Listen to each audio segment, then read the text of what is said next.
In today's video, I'm going to talk about two issues, maybe minor issues that I've found on DJI Fly 1.4.8, and this is on iOS. Let's get into the video.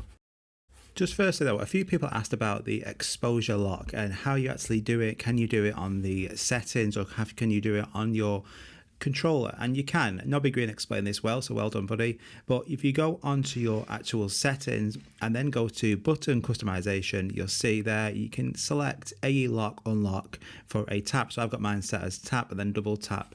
I have it set to recenter the gimbal so it will point straight down and point up. So you make sure you customize that if you wish. If you do shoot in auto a lot, so just by tapping it, that's what will happen. And if I double tap it for a short split second, you will see that little padlock sign. It doesn't stay on, and you actually have to press the screen and then click the button to actually see it visible. So it's not ideal at all. We would like to have a little setting in probably the bottom corner. But let's move on to the actual point of this video.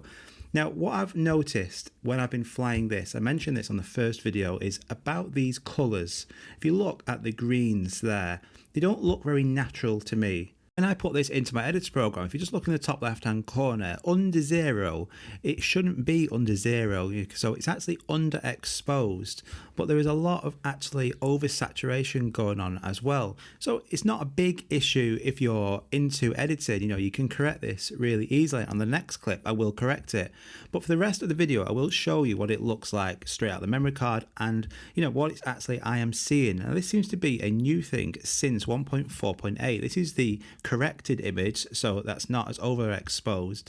And then you can see there with the editing that I've done, I've just changed some of the exposure and bring some of them colors down, and then the 100 and the 0, it's all within that marker now. So that's how it should be. So again, if you're into that, that's fine. But if you're not and you're just picking this up, I hate to use the phrase the Instagram look, but it seems to be that for me, and this is why I would like you to let me know, is these greens and the overall colors just seem too oversaturated.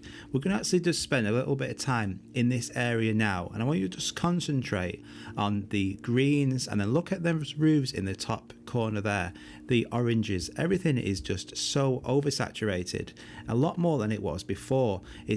Are they now targeting this because now the Mini SE, so it's going to be that budget entry-level drone? Somebody's never picked this drone up, somebody who maybe doesn't have a clue about color grading or editing, and they want just this saturated look. I'm not sure, but it's certainly for me a lot more oversaturated than it was.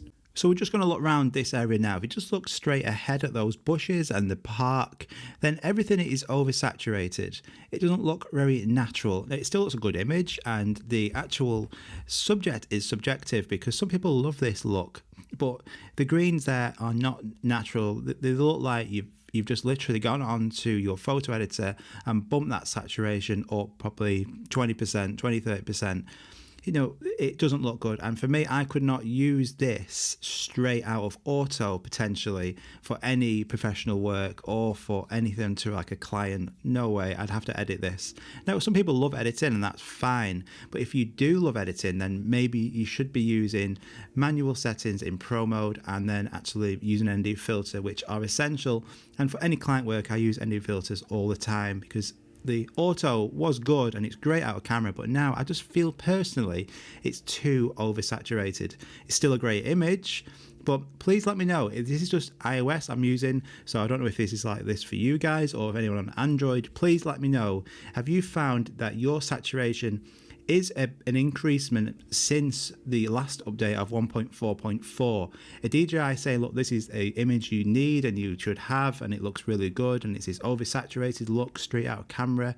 Do you like it? Do you not? In some areas you can't really tell, like this now approaching the sea. That looks a fantastic image. But certainly when you see the greens and the blues, I just think it's too oversaturated. And they've not even given us this option of actually, do we want this profile or not? That would be good, have the option. But we're just going to get a bit closer to the ground now, and I'll just show you in a bit more detail what I mean about these greens. So as we get closer to the actual grass now, I mean, that looks like radioactive greens, it doesn't look fantastic. It's still good, some people might not notice, but me being ultra picky, I have noticed this. But this brings me on to my second issue. This is iOS related. So I am using an iPhone 12 Pro Max. So this, I believe it is about 800 brightness nits. So it's a top spec phone, and because we no longer have this option to turn phone charging on or off, before I would never use it, to be honest, unless my battery was really low, but now because it's auto charging all the time, my phone, and a few other people have mentioned this, is getting so warm that the screen dims pretty much after 10-15 minutes of flying. Now remember, I'm in the UK and this was about 16 degrees, which probably for the UK, that's really warm. But for some of you guys around the world, that's probably freezing cold. But the point is, if I was flying on a beach, so I'm in a shaded area at the moment, my phone is going to be getting so hot so quick that I just won't be able to see the screen. And for me flying today, looking at that screen as well, because it auto dimmed and I had no option of actually increasing it even at full brightness, it was hard to see. So it's hard to replicate that to you guys, but I just wish we would have that opportunity again of having phone charging on or off, because now with it being forced that as soon as you actually connect your phone to the RC through the cable, it's charging, your phone is getting hotter and hotter. So I do think this is an issue. No idea still why this wasn't given the option anymore, and why it was just, as soon as you connect your phone, it's charging just like on Android.